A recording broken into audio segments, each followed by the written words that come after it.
right, welcome back to the NFL Draft Lab. You have Coach Mike Sanford, Andy Lindahl, and me, Peyton Kraft here.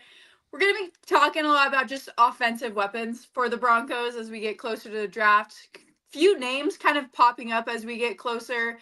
Judd Kittens, you have the Arizona running back, of course, Amarian Hampton.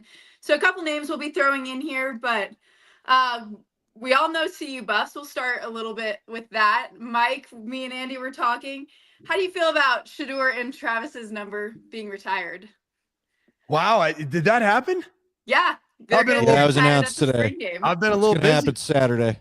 Yeah, I'll tell you what. That's probably why I got a couple texts just tongue in cheek saying, "When are you going to get your number retired at CU?" And I said, "Oh, I've had my number retired at CU, just a different type of number. That got retired all right." Yeah, I mean, I think they're two of the better players that have ever played in the program, and that's a pretty rich history. I mean, a Heisman Trophy winner goes without saying. That is a massive accomplishment. It's been done one other time in school history, so I think that is very deserving. Certainly for Travis Hunter, and then Shedeur Sanders, who most likely would be the first quarterback drafted, certainly in a long time in the first round from CU. I don't know, when has CU had a first round quarterback? No, they've not. All right, you know what? See, it's interesting you'd say that. Let's jump into that, how it pertains to the draft, quite honestly. No doubt. Look, the stuff on Shedeur is wild, guys. Wild. I've been watching every day. And I'll be honest with you, last Friday till now, it's been interesting. You know, Peter Schrager left the NFL Network and went and joined ESPN. And Peter says he's got information. Peter was really staunch about it on I guess it was Friday. And he kind of reiterated today, I don't have a lot of information, is what he was saying, that the Saints love Shedeur. But now, simply because of the injury reported to Derek Carr, now all of a sudden everybody thinks that the Saints are going to have interest in Derek Carr. So let's start here. Mike, I want your assessment. The Saints will have interest in what? The Saints allegedly, the internet's going nuts that the Saints are interested in Shedeur now that Carr is hurt. Okay. That wasn't the case before. And Traeger insists the Saints still aren't as interested as people is making it sound currently. So my question to you is, go ahead. Yeah, I mean, my question is, are we assuming the Raiders are just not going to draft Shedeur Sanders and say Geno Smith is our quarterback? Or are they going to go the route that the Atlanta Falcons did, which is sign Kirk Cousins, pay him, but then draft a quarterback and just let it play out as to when is the right time for that quarterback to take over? And that's what I still think that I just have a strong, just overall sense of that makes sense for the Raiders franchise. I just see it. I don't know about the Saints and Shedeur Sanders, man. I don't know if it's a great fit. I don't know if that's a Kellen Moore type quarterback. I don't know. I'm not saying it is or it isn't, but Kellen Moore's like quarterbacks that can run. I mean, okay, he just won a Super Bowl with a guy that is a bona fide runner of the football in Jalen Hurts. So I'll ask you this. Is it good for Shedeur anyway? Let's just say that if the Saints are only interested because now all of a sudden they allegedly have an injury at the position, like, again, if I learned anything from last year's draft, because I haven't really seen much like it, I thought Sean Payton was crazy to go all in on Bo Nix, but you see what a guy going all in on a guy can do. If you weren't all in on Shedeur, now all of a sudden, and I thought it was a great point made by Dan Orlovsky today, or maybe it was Dominique Foxworth. Either way, when you just pick a guy because you need a guy, you end up with Kenny Pickett and the Steelers, who's already moved on to another team. Matter of fact, a third team after that. So is it even good if they weren't? Let's just say the reports are true, which I'm not buying, but let's just say all of a sudden, because of the Carr news, that he could be done for the year for those that haven't heard because of his shoulder injury. If all of a sudden you're in on Shedeur just because of that, that's not a good place for him then, right? No, I agree. And I don't know that the Saints organization with the new head coach will draft Shedeur if they didn't have a grade of that he is a first round quarterback. I don't think that they'll talk themselves into that, especially at pick 9. Is that what we're talking here? Pick 9. Pick 9 is where they sit. I just stand by the fact that I truly believe though there are warts that you can point to about Shedeur Sanders' game in his last couple of years, starting quarterback in Division I football, I still stand by the fact that I believe he's the best quarterback in this draft. And so I don't think that the Saints would draft him solely because they are talking themselves into it. I think that they would draft him because they have a first-round draft grade on him. I think there's going to be a lot more exciting things that happen, frankly, than Shedeur Sanders going to the New Orleans Saints. I think there's going to be some action before that revolving around Shedeur Sanders. Just a gut. All right, then. Do you think, because I think, Peyton's got a list of offensive players we'll start talking about here. Last thing on Shedeur, it was reported by Schefter today, his last workout's coming this weekend for the Giants. Do you think the Giants or the Browns? Look, I got a question, guys. Ultimately, and I don't think Michael will agree with what he's already said there, and I don't disagree with you about him being the best quarterback in the draft, to be clear, but I do think Cam Ward's got more pop in the physical tools, and so he'll go ahead of him. But is there a chance Shedeur and Travis could end up on the same team, and that team being the Cleveland Browns? Could Cleveland or the Giants be taking a look at Shedeur closer to think they could get that Shedeur could fall enough that they either take him at the top of the second or trade back in and grab him late first? Which situation would work out better? Him going to the Steelers. Yeah, that's true. If Aaron Rodgers wanted to mentor him, and by the way, Aaron Rodgers, it was reported by Albert Breer, Aaron Rodgers told the Vikings he would mentor J.J. McCarthy. The Vikings just apparently said, Kevin O'Connell in particular, just apparently said, no, we're going to go ahead and play our young guy. But if Rodgers is looking to mentor, then that wouldn't be a bad guy maybe for Shedeur to deal with. I don't know. Look, I think if Shedeur could get with Travis, though, and you automatically have a guy now this is probably wishful thinking, probably is an unlikely scenario because, to your point, Mike, I think a lot of people still feel like Shedeur is going to go in the middle to the 20s, so that's probably too rich a jump for anybody to make to try to get ahead of. I'm telling you, though, let's say he gets out of that first 15 for whatever reason, and there are some teams that want to come up and grab him. Denver's pick at 20 could become awful tasties to some teams with them being ahead of the Steelers. So yeah, I think that is some very positive, optimistic, wishful thinking solely from a Broncos perspective that somebody who is deemed to have been a no-brainer first-round quarterback all of a sudden slides well out of the top 10. And yeah, in that case, I think pick 20 is pretty tasty, right? And you might be able to get a little return on investment. So I'd love to hear Peyton, just hearing your perspective. If it rolls around to pick 20 and the Denver Broncos trade out, what's your overall vibe? Like, what do you feel?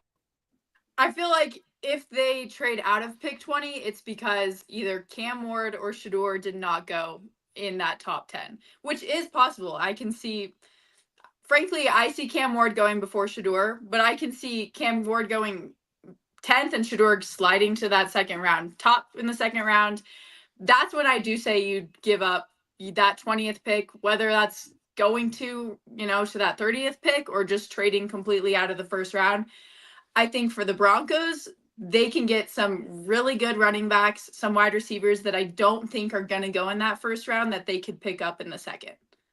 Here's what I do. If I find out a team wants to do that, I'd tell them you're giving me next year's first round pick then. I'm pulling a Josh McDaniels, although Josh is the one that made the trade. But if I were the Broncos, I'd say, all right, I'll move down, but you're going to give me next year's first, depending on who it is. Probably too steep a price for them to pay, but if you're going to jump out of this first round with the limited number of first round grades, you better make sure you get darn good value for it. So, well, how many first round grades are there, Andy? According to Leggy, he's probably going to have anywhere between 16 and 18. 16 and 18 is what Leggy said he's probably going to end up with. So let's see here. Let's cross out the 1, carry the 2. Pick 20 is hold on. Pick 20 is outside of what is on paper the first round grades, right? But you got to assume that are you even going to get value? Are you going to get any value? You got to assume that Cam by the true grades that Cam and Shedeur are actual first round grades. Yeah. Those are the two that could push it down to where you could have value there. Would Leggy say that they're true first round grades? You'll find out in the top 100 coming on Sunday. But if Leggy says there's only 16 to 18 first round grades, how are we the top 100? The top 32, are they first round grades in Leggy's mind this year or not? No. Okay. So I got you. He's So warned. in He the said, look, there's description- going to be teams trying to bail. This is going to be a lot of trading out draft. I'm telling you, guys, we could be set for like a long first round. We could see teams taking all the time, trying to make all the deals, trying to figure something. Go look at the mocks. Peyton was looking at the mocks today. She could tell you they're dancing all over the place. All of a sudden, there's like a defensive tackle. There's an offensive tackle. Ty Warren sliding. Look, the Ashton Jennings thing's been locked down to the Raiders for a month now. All of a sudden, to your point, Mike, people are wondering, well, are they really going to do Ashton and Jenny? Are they going to do something else? Are they back in on Shedeur? Nobody seems to know because I think this is going to be a very unpredictable first round. So to that point, let's do this. Peyton's got a list prepared. Let's get through some of these offensive players that Peyton's got first. Mike, and I want you to go first on each one. All right. Yeah. Mike, I want you to compare two running backs. We already talked about Omarion Hampton last week, but would you take him over Quinshon Judkins? He's a name that's been popping up lately. People are saying you take Judkins over Hampton, but I want to know what you think. I love Quinshon Judkins. I haven't yet fallen in love with Omarion Hampton, and maybe that's like I'll be very honest. Sometimes I have the tendency as an evaluator to associate players with guys that are comps as physically in terms of their size, speed, and also when they come from the same school. And so I can't unsee Javonte Williams. And Javonte was a good player, but a first-round draft pick at the running back position, no. And I think that here's what I tell you. If the University of North Carolina had Drake May, who I thought was overrated, but showed some promise as a rookie. I was not a fan of Drake May, just to be clear. I didn't probably do my diligence nearly enough. I don't know, Mike. I heard a lot of people with the same evaluation you had, to be fair. Yeah. And long I wouldn't release and all that. Yeah, I wouldn't say it's necessarily like an absolute no-brainer that he is a first ballot Hall of Famer in the future. Like the jury's still out a little bit. But if Drake May and Omarion Hampton were on the same football team, that team should probably be pretty good, right? I mean, so they probably shouldn't have Bill Belichick coaching their football team and Mac Brown forced to resign in disgrace. So I know that's not a great illustration, but watching his film, I see a good running back, and I don't necessarily see anything that even should be in the conversation of Ashton Jeanty. The drop-off between Ashton Jeanty and the rest of the running back class is massive. And I've said that since day one. There's a reason that Boise State, without any good quarterback play, elite quarterback play, and frankly, with a defense that gave up a lot of points, they were in the college football playoff this year. And that's not overall, top to bottom, the overall best Boise State team that I've seen in my time as an alum, or certainly when I was playing there. Ashton Jeanty by far is the best group of 5 player that I've ever watched with my own eyes. Not even close. Now, I'd go to Quinshon Judkins. I fell in love with this player at Ole Miss. I thought he was a phenomenal player before he transferred to Ohio State. I liked that he showed his ability as a power runner in Chip Kelly's scheme, where they run a lot of duo, which is power without a puller. It's a gap scheme. It's in vogue in the National Football League. Quinshon Judkins from a combine, when you combine his numbers at the combine and you combine him also with what he did at his pro day, he is off the charts athletic, off the charts, like the best tester in this draft class. And oh, by the way, when he was at Ole Miss, was able to generate a ton of production through the air. And I think that's the question mark. He didn't have a ton at Ohio State. A lot of people lazily will look to Ohio State and be like, yeah, he only had like whatever. Like they used Travion Henderson a lot in the screen game, and frankly didn't throw the ball to the backfield, to the running backs out of the backfield, to either guy in the drop back pass game. So I love Quinshon Judkins. Why I like him more, Peyton, than Omarion Hampton is bang for buck. I think that Quinshon Judkins will absolutely be available in the second round, and you would not have to waste a first round pick for a running back that potentially isn't even worthy of that pick whatsoever in a normal draft year.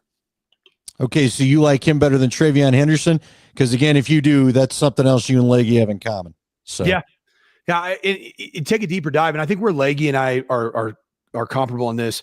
Leggy puts a lot of value on, if you're a standout skill player playing against SEC defenses and athletes, then that is a badge of honor that you wear.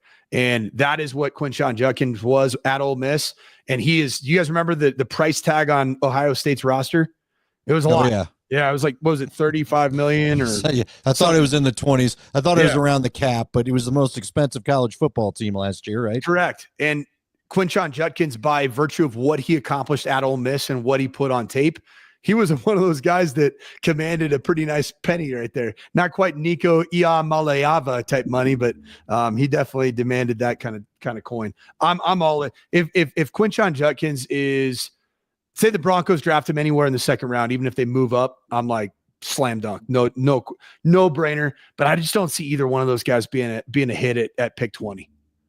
Who you got next, Peyton? So if you're taking an Ohio State running back, are you going to take an Ohio State wide receiver?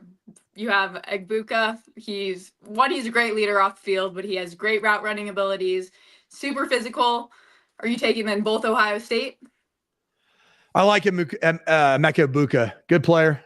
Very, very, I'd say very advanced player, skill set wise, maturity, like you said, character. Definitely not worthy of a pick 20. Bit of a slot receiver.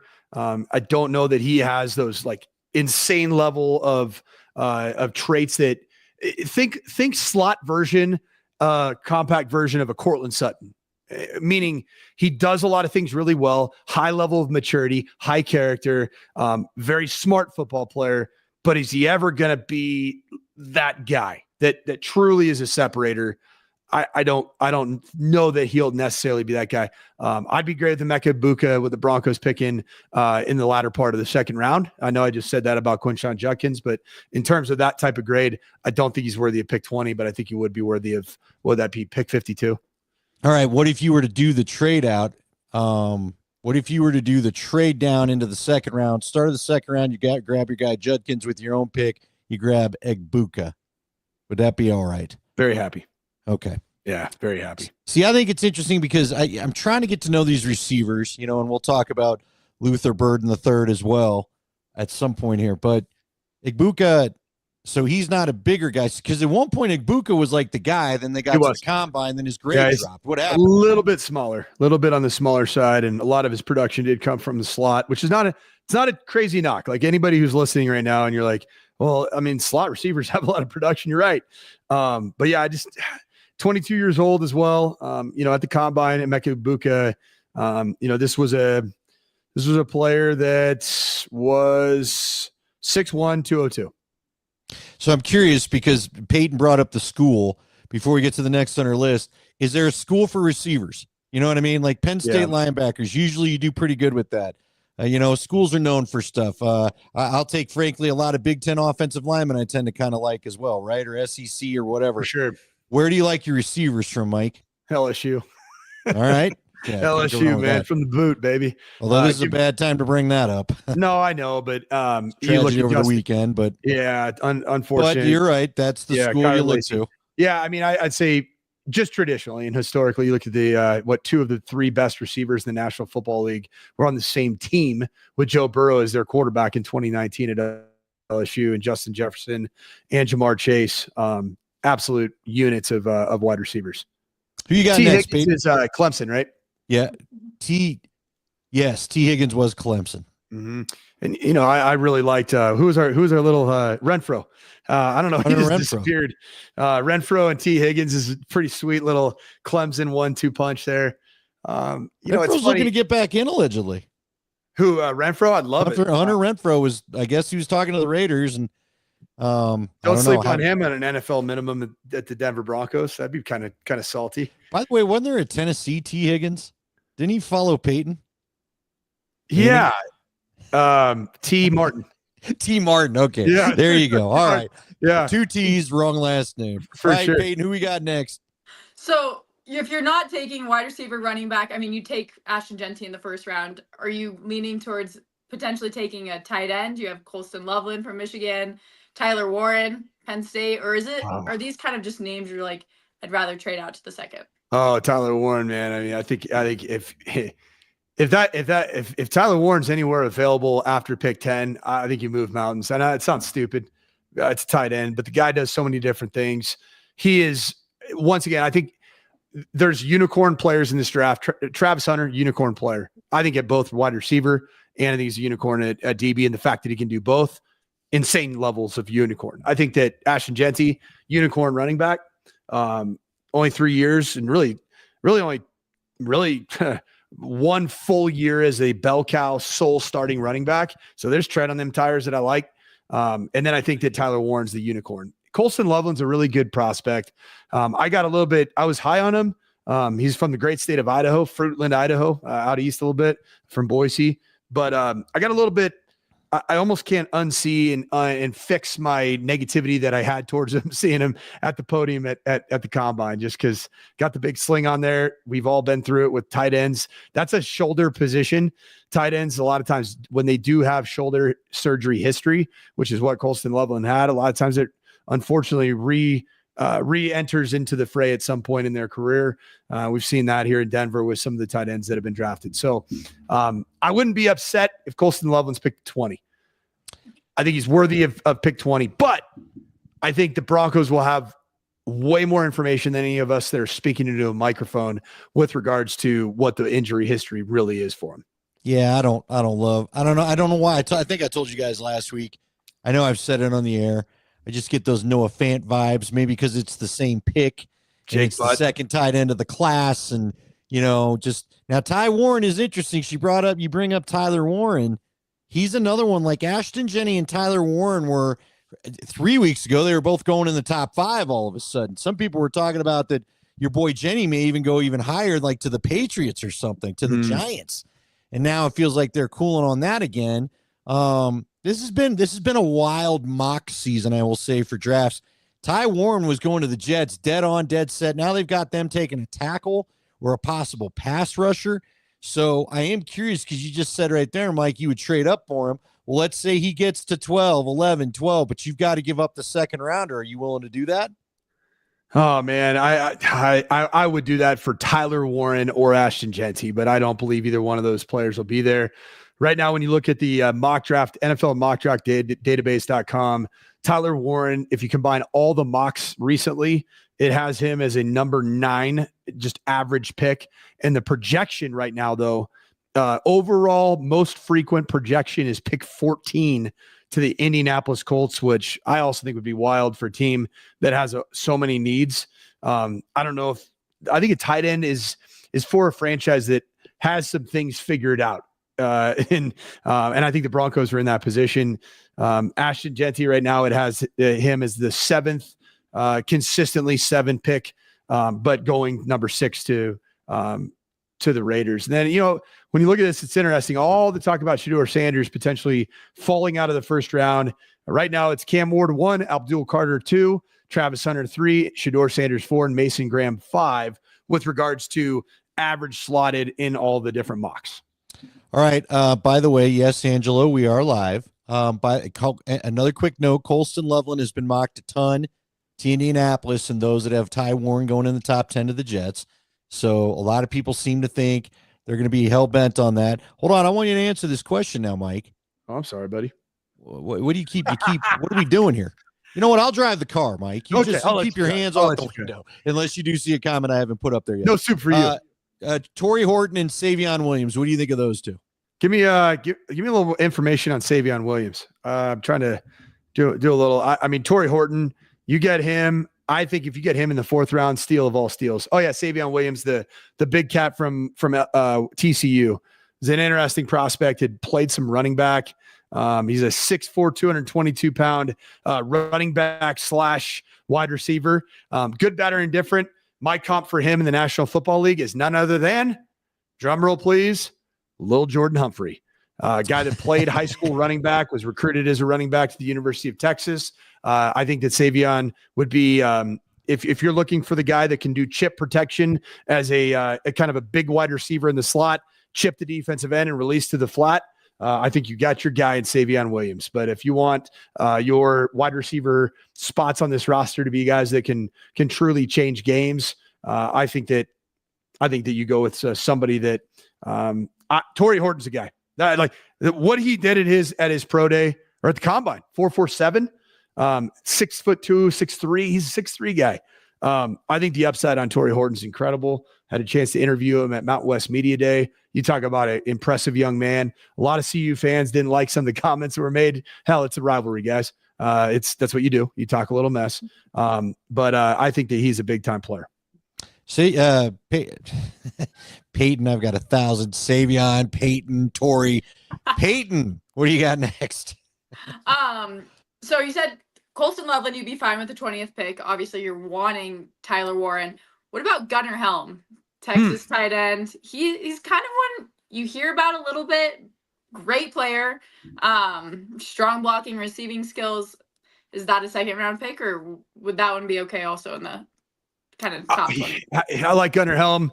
Obviously, the Cherry Creek product, Colorado native. Love the local connection. You know, it's interesting because I do feel like the Broncos right now on their roster have a couple pretty good do everything fairly well, like good blocker, and Adam Troutman. I really like Nate Atkins as a do it all kind of guy. I feel like there might be a little bit of redundancy with regards to the fact that, yes, Gunnar Helm is a really good blocker, and I don't want that to be a negative about his evaluation. But does he have elite plus traits as a wide receiver? I don't know. I personally like the film of Terrence Ferguson, and I like the fact another Colorado local product from Heritage in Littleton. I love the fact that he played with Bo Nix, like that they have that they're a tandem that I think have had success together. Shoot, I remember I coached against Bo and Terrence in 2022, and I was super impressed. Somebody came up to me like, "Do you know that guy's from Colorado?" And I go, "God, how the heck did the staff not get this guy, man?" I liked his body type. I liked his length, his athleticism. I think he's a guy that would have a really good career in Denver. If someone were to say you got to pick one of those two guys and say the third or fourth round, I'm going to just lean towards Terrence Ferguson just by a little bit. All right. That is interesting. Marie wants to know, first off, Marie's only talking to you, Mike. She already said only hi to you. Why don't you think Travis will go number one? I think he should.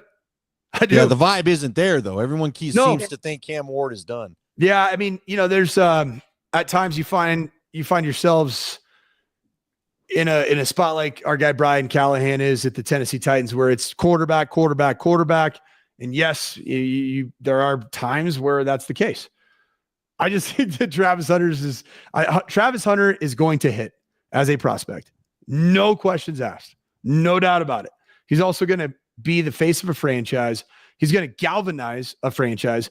He is a savior of a franchise, much like Aaron McNair was, much like Derrick Henry was, all for the Tennessee Titans. Those are faces of the franchise that gave a franchise hope. I just don't understand why anybody would draft. I understand that you have a quarterback need, but bypassing Travis Hunter, like an insane level of generational player, it still makes no sense to me. None. Play with Will Levis. Like, he's a little bit more expensive, and have him throw little quick screens to Travis Hunter and 50-50 balls. Cool. Let's go to work, right? Maybe they're tired of the smell of mayonnaise and coffee. I don't know. Yeah, it didn't go over too well, did it? Yeah. Sometimes with those endorsements, man, you got to realize it's all fun and games, and you're recording those bad boys in May and June, and then all of a sudden you're playing and you suck. And now everybody's making fun of your mayonnaise commercials. You never should have thought about letting out to the public in the first place. We've all done it.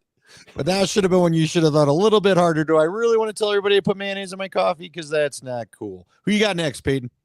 Luther Burden from Missouri. Yeah, this is an interesting one. I could see this being kind of an under the radar. Nobody really made a ton of noise with regards to Sean Payton, and all of a sudden he sees him as a Deebo Samuel fit for the Denver Broncos because he is a big physical slot. And I know we talked about Emeka Egbuka being a slot receiver. I would say this about Luther Burden. I think there's more freakish ability, run after catch. Think more thick receiver that will break tackles. So you throw the ball short to him, he gets you some pretty hard yards consistently. But then for whatever reason, Luther Burden, you watch him play, and until the combine, I thought he was a 6'4" receiver because he has a unique gift to high point the football, and he unlocks his front hip when balls are thrown to his back shoulder as well as anybody in this draft. I think that Luther Burden's a player that would not surprise me in the least if Sean Payton fell in love with this player over the course of the last couple months and did it in a very quiet manner. Okay, where's the pick though? 20? Or would you trade back again and grab him a little later? He would everything probably, I see, he's a second round and beyond. Yeah, he's probably not going to. He won't be available. I would be shocked if he's available at pick. Broncos are pick 52, 53, somewhere there. Yeah, just double it up, pick whatever. Yeah, so 52, 20 plus 32, right? Yep. Yeah, and I just don't. I don't think he'd be available there at 52, but there's been bigger slides than that one for sure. All right, how about this? Because we've got T-Bone weighing in though. So he likes Jack Sawyer, defensive end, Ohio State. Now, and I'll be honest with you, T-Bone, I haven't looked too much into him right now because we just haven't been locked in on the Broncos taking too many pass rushers, quite honestly. But what would you think of Jack Sawyer? I mean, I love the player. I absolutely love the player. And, I know he comes from big time stock because he's an Ohio State national champion, impacted games. But I just think that Jack Sawyer, it's almost there's similarities to almost an Alex Singleton, overachiever, max effort guy. But the difference obviously is the fact that Jack Sawyer played at Ohio State and Alex Singleton's a guy that played, his college football at Montana State and didn't come with a lot of fanfare. But yeah, it's interesting. I'm kind of trying to find where Jack Sawyer does fall kind of in this general. I don't know where he falls on the Dane Brugler, whatever it's called, the beast.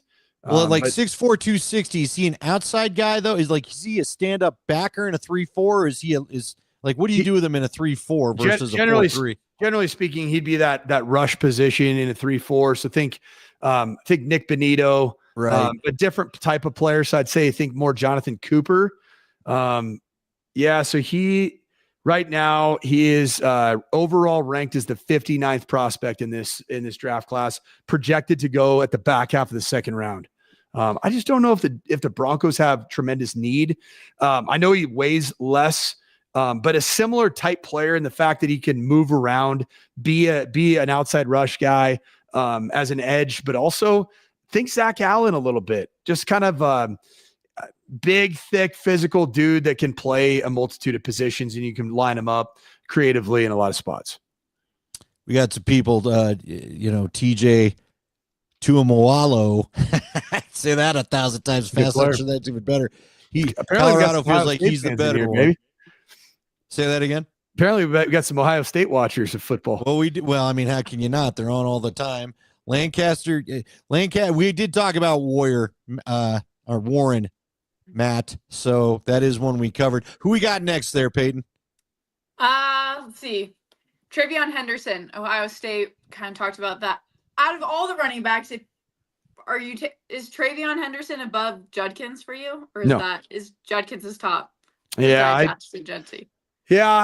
I love the testing. The testing confirmed to me that Judkins can be dynamic Alvin Kamara type playmaker because of the combination of speed, vertical jump, broad jump, just a freak athlete, but the tape was good. And so I love when the numbers, the combine freak numbers back up your belief that the tape is really, really good. And so, yeah, I like Travion Henderson. He's a really good back. Some Ohio State fans would fight me and tell me that Travion Henderson is the better back. A lot of people think, I've even talked to some national draft reporters they almost lump the two guys in together, Travion Henderson and Quinshon Judkins, like the same guy. I think Quinshon Judkins has a little bit more pizzazz, a little bit more flash as a guy out in space and a little bit more juice to hit the home run. All right. We have covered him, but for those that missed the early part of it, Omarion Hampton, Mike, me, Peyton, Leggy, Omarion Hampton is fine, but I'm with you, Mike. It just feels a little too similar to what you had. Now, to be fair, Javonte Williams is a damn good player when he got to the Broncos. The knee injury wrecked that. Was he a first rounder though? No, he was a second rounder. Matter of fact, he's great value in the second. Would you have drafted him as a first rounder? The way he played in his first 2 years, I wouldn't have been angry about it. How about I put it that way? Because that's how productive he would run guys over and he would keep running. He had a famous run against the Cowboys where he took down about 2 or 3 of their defensive backs, and then Quinn Miners runs in at the end, which could the play that could get outlawed if they get rid of, put in the new Tuck rule language, where Miners came in, blasted a few more guys, and Javonte kept going. But once he got hurt in his knees, you've seen so many times, unfortunately, Mike, he just didn't have the same burst anymore. Now listen, I'm with you. I'm not, from what Leggy's told me about Marion Hampton and his hands, I think you hit it on the head. You want to back Peyton. Who cares what we want? Sean Payton wants a back that can catch out of the backfield, that Alvin Kamara type that can be productive in the pass game, as you said, that you can throw the little screens to. And Hampton just doesn't feel like the guy compared to Judkins as far as the skill set. Yeah, no, and that's how I see it. It is interesting though. Like the mocks right now, Marion Hampton right now is a high percentage mock consensus right now is to the Denver Broncos.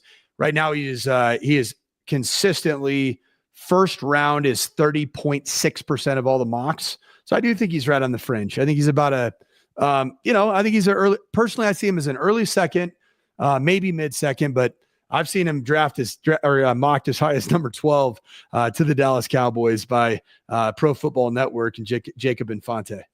Okay, let's combine a couple here. I like Neal watching him against the Buffs. Leggy said he's not as polished, though. What do you feel about his polish?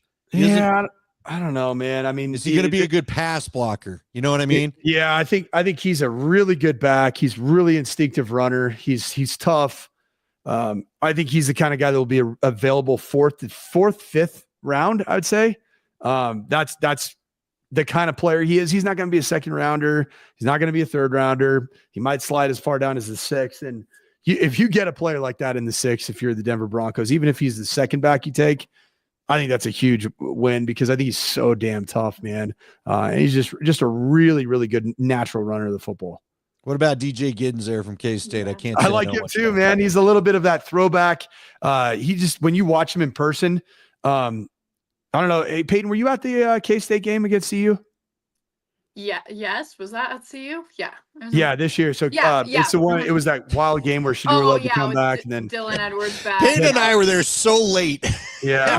What did we finally get? 2 day games. Everything else was 8:00. I don't know if you remember seeing him up close, Andy, but like he's kind of like a long, long strider, kind of a big, kind of a plotter, but not plotter in a sense like it's like he's I don't know, like I'd say Derrick Henry light, right? Meaning like he's not the churn the legs, quick, make you miss guy. He's a little bit of your throwback. I don't know that I don't think he tested particularly well. But his production, I think, is hard to argue with. But you know what's crazy, Coach? See, you're bringing it up. This is why a lot of people are wondering, will we actually get 2 backs in the first round?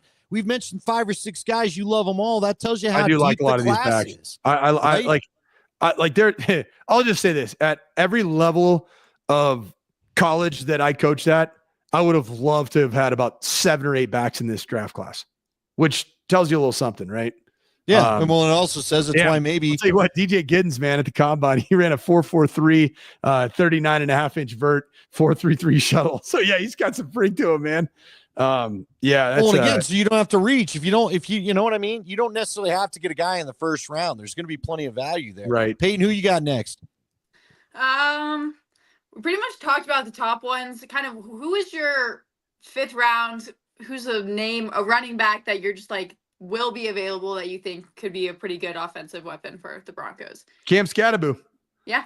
That's honestly, last week. Yeah. Yeah. I don't reach on Cam Scatterbo, but if Cam Scatterbo falls to you, that dude has just overcome whatever stigma existed about him, at every level that he's played at, including Sac State, obviously including Arizona State. And I think he's going to do it again in the National Football League. I think if you were, I know this, the comp is stupid, but if somebody were to guarantee you that if you're going to draft Peyton Hillis in the 6th round, would you take it?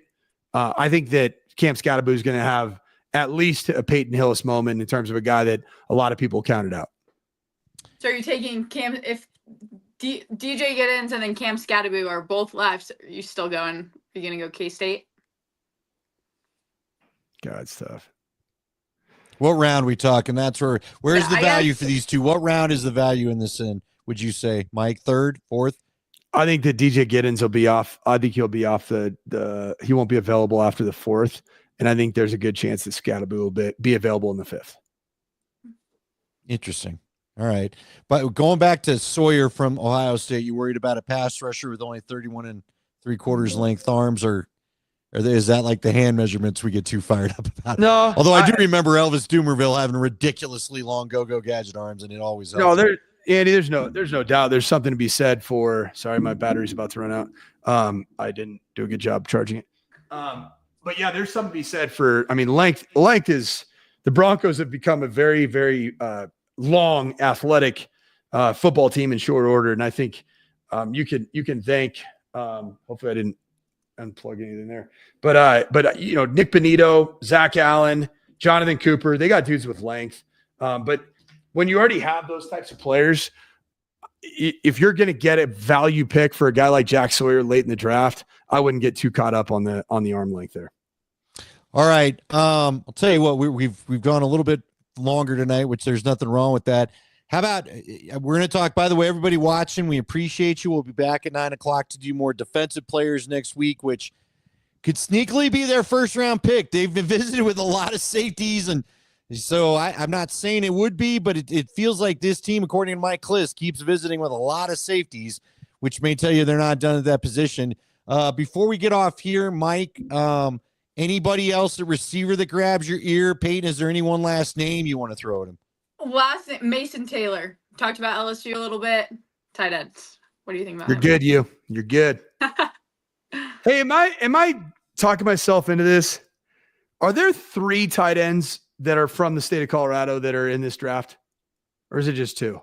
Can't remember. Is Mason Taylor? He might be. No, he's Jason Taylor's kid. Oh. Gosh. I thought didn't the Colorado State tight end show well at the combine? That was last year. Oh, okay. Yeah, I thought there was the Colorado State tight end that just became the highest paid player in the game. Trey McBride, heard of him? He's done pretty well for himself. Oh, we just lost Mike. We lost him. See, he went fiddling with too many chords. So real quick, and we'll just kill a little time, everybody, so Mike can get back on. Hopefully he rejoins. How about that delay for the Mammoth game yesterday where we didn't quite have the boards fixed. The penalty box door was flying open. And again, a bunch of dudes had to keep fiddling with it. Hey, guy fiddling with stuff is always going to screw some up, right, Peyton? And he finally fiddled himself off the internet. All right, you're back. So what do you think of the LSU tight end, Mason Taylor? I like him. I was pretty fired up about what he could potentially be for the Denver Broncos. My buddy coaches at a guy that I worked with at both Minnesota and also worked with him at CU. I brought him as he was a graduate assistant. He works at LSU now, and he just raves about Mason Taylor and thinks that he is the type of guy that could absolutely be the value pick of all value picks in this draft. Especially if he's a guy that ends up getting drafted in the 3rd or 4th rounds. All right, hold on, everybody. Well, quick. Oh, Rockies scored a run. The 32-inning drought is over.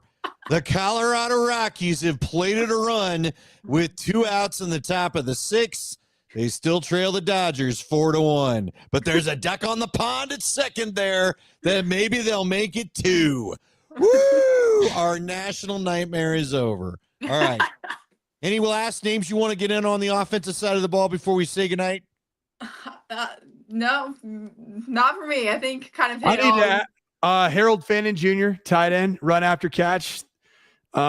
Bowling Green State University, big fan. Be a guy I'd be pretty excited about. Alan Blinker's here, my man. Okay. I know that Gunnar Helm, Cherry Creek, Terrence Ferguson is from Heritage, Oregon. Went to Oregon and then Heritage High School in Littleton. Is there one other drafted, kind of highly coveted draft tight end from the state of Colorado? And am I just talking myself into it? I think it's just 2. Maybe you're By right. the way, you ever have a fax problem? Mentioning Elvis Dumerville, we got a whole bunch of people talking about the fax machine that cost Elvis his Bronco contract. Is that true? You don't know that? I do not know it. So I got Where Helm? were you in 2012? And I'm not being a jerk. Where were you in 2012? Out of curiosity. Stanford. That was the Peyton, I think was what were you, Peyton? 10 years old? Yep. Peyton was 10 years old. So, yes, Elvis Dumervil. So, this was when Elvis Dumervil and the Broncos had agreed to a deal, and they had to get the deal done by the deadline, or they had to release him because of his cap number and all this other kind of stuff, right? So, Elvis had to go to a Kinko's and find a fax machine and sign his contract. And apparently, by the time he did so and sent it back, it was timestamped too late for them to get it to the league office. So Elvis, because they could not afford his current salary, they had to release Elvis Dumervil, and that's how he ended up with the Ravens. Only for Elvis then to show up with the Ravens opening night in 2012 when Peyton Manning got annoyed because here's the other twist of the story. The Ravens had won the Super Bowl. No, it was 2013. The Ravens had won the Super Bowl in 2012 on the Flacco fling that beat Denver. And so because of this whole mishap, 2013, the Ravens and Orioles couldn't get together and agree on parking for the opening night game on the traditional Thursday where the champ plays. So the Ravens opened in Denver with Dumervil. Flacco's banner was on our stadium because the NFL still did the rollout they do for the Super Bowl champs. It pissed off Peyton Manning so much, he put up 7 touchdowns on him that night. It was like a record I think it's since been tied, but most TDs in a game. That's what started the magical 2013 offensive season. A little FU Peyton Manning to start it all off against Flacco and newly acquired Elvis Dumervil, all because of a fax machine. Is there any thought to the fact that he did it on purpose, Dumervil? I heard a couple of those that maybe he didn't quite like because it was a reduced deal, and then maybe he figured he should just go hit free agency. Yeah. But unfortunately, again, because it was a fax machine, outdated technology, it was time dated. What's that? Did he pull the old Mikko Rantanen? No.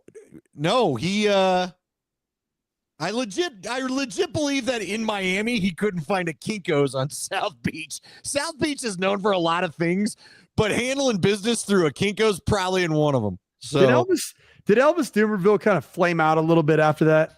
No, he was good for them. Matter of fact, I think he was all pro. He had a really high sack. I don't think of him as a Raven for some reason. Well, I mean, you should. Well, but probably because you don't remember him as much. But yeah, he was part of it. He won. He was a two-time Pro Bowler with the Ravens. Oh yeah, he had plenty of sacks left in him. Now he was the sack leader as a Bronco in 2009. So yeah, playing in the 3-4. That's when they stood him up for the first time in Mike Nolan's defense. Yep. See, I was on the sidelines for all these. I remember these things vividly. I remember him getting he'd get the hand out and get leverage on you, and it was good night, Lucille. So, all right, there you go. You know what, folks? We're glad everybody got on in there. And he said, Reckett says he didn't have quarters for a fax machine. Is it? I think you're thinking of the payphone, Reckett. Oh, that's funny. Mike, are you too? I know Peyton's way too young. I don't think Peyton. Have you ever put eyes on a payphone, like an actual payphone in the wild? No, right. I mean, I think I've seen like one. It's probably like disabled, just sitting there because they haven't taken it down. It's just part of a museum relic. Yeah. Mike, have you ever done the collect call where you just go, collect call from Mom, I'm ready, and then you hang up and they don't accept the charge? How do you think I cheated in recruiting and broke NCAA rules in the late 2000s? Yeah, while the SEC was leaving backpacks full of cash, Mike was secretly getting around things by calling from the payphone collect. 1-800-COLLECT. Yeah. What was the other one? You can also do 1-800-CALL-ATT. And then there you go. There you go. Put in a collect call via AT&T. Yeah. That one was call ATT was a little bit less embarrassing than somebody else on the other end getting a call that says, you have a collect call from 1-800-COLLECT. It was way better when it was from 1-800-CALL-ATT. The worst was when you did you have a pager? Are you a pager guy too? I did not. My wife, Anne-Marie, my wife, she still talks about her pager. She was a big pager. She's a lot older than me though. She's a year older. Peyton will never know the disappointment of getting a number and you can't quite remember if it's the number you got the other night, only to call and figure out, no, this was not the number I was hoping was paging me. Yeah. I bet Andy, you were a big pager and you loved sending out the digits, man. The old 80085, baby. That was Andy Lindahl to a T. Come on now. Do you know what that is, Peyton? No. Yeah, it's not even a This whole program. conversation, I'll tell you I'm this: just like, we would no never clue. send it to you, Peyton. Here, should I show her? Should I show her on my No! phone calculator? No, What do you mean? No, Peyton's no. cool. This is a secret, man. This is bro secrets, brother. No, come on, Peyton. See, it doesn't work. Yep, told you. Hey, it was meant Why to be. won't this dumb thing do it? I just You know want why? Because we need to move on to this one. Does Peyton know what a car phone was? Have you ever seen a car phone? I think I've seen them in the movies, like in the limos where they pick up the phone. Is that? That's the I only had a thing car Well, I she's phone. even got the handset for Oh, it. yeah. Hello. Yeah, I had a car phone in my 1991 Oldsmobile Bravada, and then it was sweet, dude, and it was wild because we moved like 3 times, and I owned that car. Well, my dad, whatever, it was a used beater, and so I would always ask my dad, "Hey, Dad, can you get my car phone up and running with the new cell service in the new area?" And so, yeah, it was always good. You have to call a rotary phone and get to, different carriers in different parts of the country. So, Nah, my first phone was an iPhone. Screen and all, none of the digits, nothing like that. are you too old for an AirPod, or no? What's it called? iPod. Oh, Yeah, I iPod, had like not the the mini phone. shuffle, like a bright Okay, pink one, all like right. the baby one that you clip on. Yeah, Yeah. I had one of those. Yeah. Peyton, look at your phone. That's what the calculator Yeah. / that's what it's spelled. Okay, I got it now. Us dinosaurs who were born in the 19. Poor Peyton. Hey, you happy you're hanging out with the 10-year-old boys now, Peyton? It's a huge up right Love there. it. Yeah, this is pretty good. This is Andy, I don't know this one right here. Which one? 800-7322 on the pager. I don't know. No. Come on, 911 is Storch, all I will look was, for. But see, Storch said he spelled it wrong. I don't know. So wasn't there. how about Yeah, this? all You the- know MySpace, right? No. You Not know like it? AOL. No. Dude. Oh my God. Yeah. Hey, dude, it got bad. The Tom. AOL would just be ding dong. Hey, Storch, I don't know what that is, brother. What are you giving us this? I had the Razor, Alan. You know what else I had? I had the Nextel walkie-talkie. Did you ever roll with one of those? I've told I did Peyton this have a Nextel walkie-talkie. So my stupid ass coworker Patrick, who was one of the funniest guys I've ever been around, he decided he knew I was at Shanahan's presser one day, and I had the vibrate thing on, but apparently that didn't kill the walkie-talkie. He goes, "Hey, what's up, you dumbass? What are you doing?" And that went off loud as could be over the walkie-talkie as I'm dead middle in the Shanahan press conference. He just shoots me the Shanahan look. He used to make us run laps if your phone went off during his presser. Oh boy. How would you have handled that there, tough guy? Now, Peyton knows what a BlackBerry is, right? Yeah, the my Crackberry? dad had a BlackBerry. So did I. I do know had a that. BlackBerry. Yeah. Yeah. Oh, no. He had a Zuni. Do you either one of you know I do what not a know what a Zuni is? Zuni is. It was the Microsoft. I'm sorry, Erwin. It was a Microsoft based. It was basically the Microsoft iPod. It did not work nearly as well. Oh, I agree. The TI-82, TI-83, the calculator, phenomenal, unbelievable. By the way, see, another thing you won't know with the rotary phones is slamming it down when you've had enough after a breakup. Yeah, you hang it up. The other really thing, bad. The other thing Peyton will never understand is the 27-foot cordless or corded phone that just it gets raveled up. You're throwing it like, come on. We had. I'm trying to go to my room with this. When I was young, we had one phone in the dining room. So for what little game I had, in order to pull it off, I had to buy the longest cord possible and like walk through our kitchen and down to these stairs so that not the whole house could hear me fail trying to get a girl go out with me. You remember the answering machine where everybody see your dad probably misses the answering machine. Then I could hear all the little goobers who think you're gonna take you out. Hello, happened, son. You're gonna gotta get through me first. You're gonna come knocking on the Excuse door. me, You're gonna this find me. message is for I heard your Peyton. message, pal. Hi, my name is Tom, and I'm calling for Peyton. I just wanted to see if she would be available for a conversation. What would that sound like now? Yo, bruh, is Bruh. Peyton Hey, around listen. anyway? Hey, Tell her bruh. just get back to me Bro, or what you some doing, crap bruh? like that. Hey, give me a shot, bro. Why you about that life, bro? Yo, Check Shawty, your help DM, me send out. lots of message. Or would you be Boo? Would you be Boo or Bay? Was it one boy and one girl? Do you remember? What was it? The Boo and the Bay and all that? What? Oh yeah. You're Yeah, too young for that too. Yeah, what? I'm looking for my boo, Peyton. No, you're not. Oh, No. no. Hey, son, let me tell you. No, you're not. Do you remember the corded phones that were so long? Do you remember when you would buy them? They were just glorious, but within an hour, they were a tangled mess, and they were done Yeah. forever. They were going to It was be poorly well, because we were all stretching them out. oh, dude, as far as we could go, and taking them out like we'd have our sliding glass back door, clamp then- down on them. Then my dad would trip, and then he'd yank the thing back, like, and it would come flying. You're done. Get off the phone. That was the other thing, Peyton. We all didn't have separate phones. Jesus, how'd this turn into this? Well, here we are. We all didn't have Because we're separate products phones of to the just contact the 1900s, person Andy. you were looking for. Like if you were on the phone, everybody had to wait. Oh. Your dude had to hope mom and dad weren't on the phone a long time. Of course, the thing about it now is none of your guys have ever actually had to ask for you from your dad either. That was another gauntlet you had to run. Peyton, how wild is this thought in this modern world that we live in? That if you were having a conversation, say even on a cordless home landline phone, Uh-huh. somebody in your family, a little brother, a mom, could just quietly pick up the phone and Oh listen. gosh. To No, the same no. line. Yeah, you just hear. That You would get doesn't the. exist anymore. No. Who's breathing? Get off the phone. Darth Vader, stop! Get off the phone, Darth Yeah, Mom. you get the. Mom, you're not Oh, clever. Hang the phone up, Mom. All right. I think we've had enough mess for tonight. Poor Peyton's horrified. No, it's fun. I like hearing about all the back then stories. Like you know. the old The man back story. then.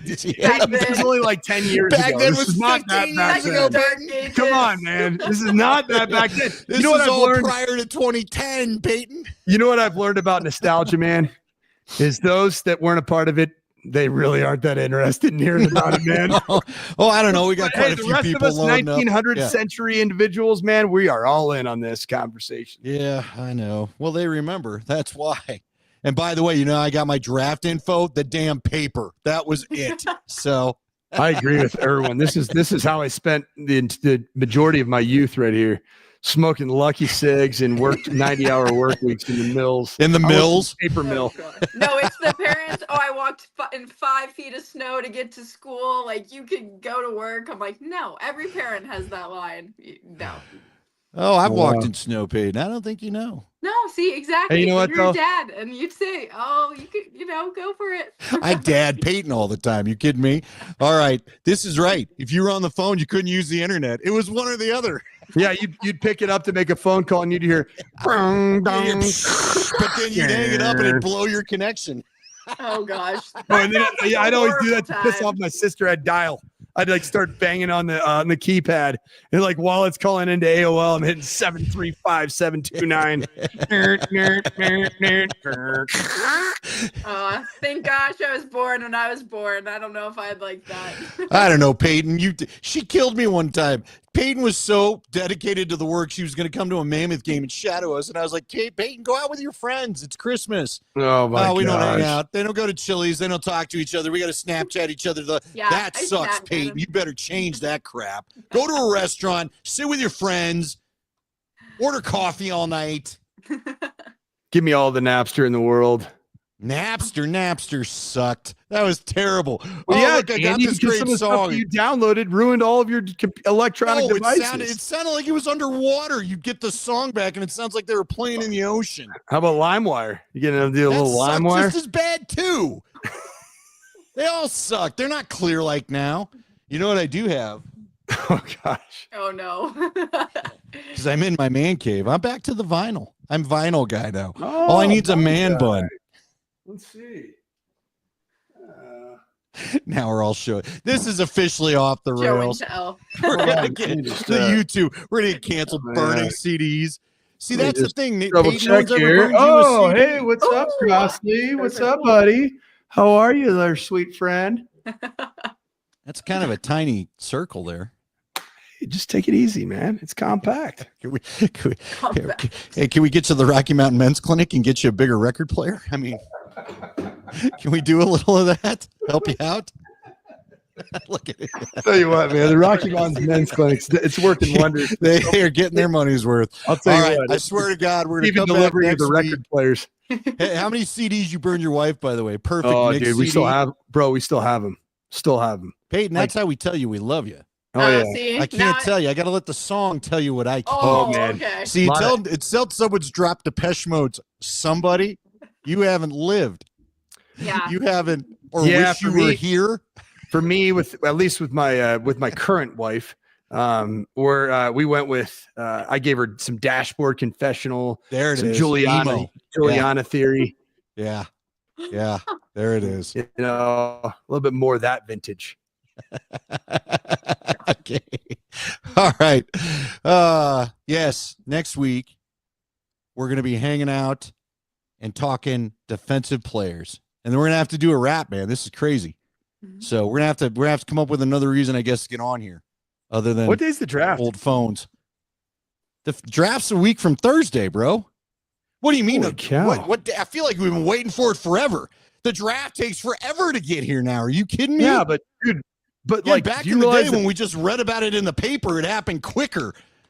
yeah, it was 2 last year, days, last and we year, liked it. It was a Saturday. And yeah, a Sunday. last year That we was didn't it. have It was Michael done. Malone and Calvin Booth getting fired out of the left field. It I know, felt it like feels, did 17 it not feel years like we did our since Michael podcast Malone. like 3 weeks ago? Oh my gosh, dude! I like the last 6 days have been 6 years. Yeah. It's been wild. Yeah. All right. All right. Good All right. night, everybody. Yeah, Dodgers just Go scored. burn a 5-1. CD. Huh? I want you to burn a CD. We'll and Can we'll you still, I wonder You if still my buy like CDs like that, like just empty CDs. I don't know about that. We called them writable CDs. Oh, Peyton. sorry, my bad.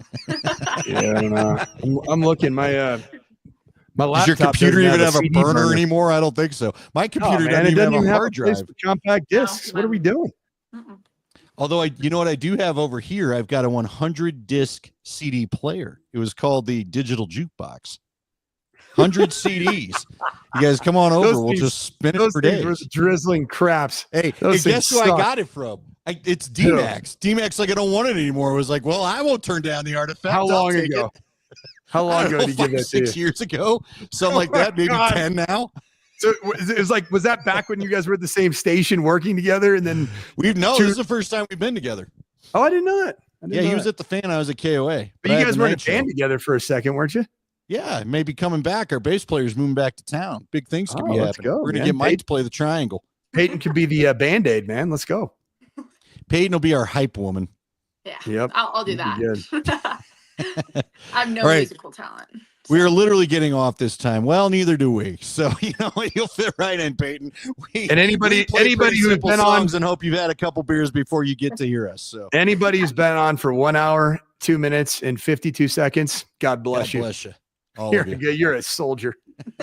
All right. We'll talk to you 9 o'clock next week. All good night.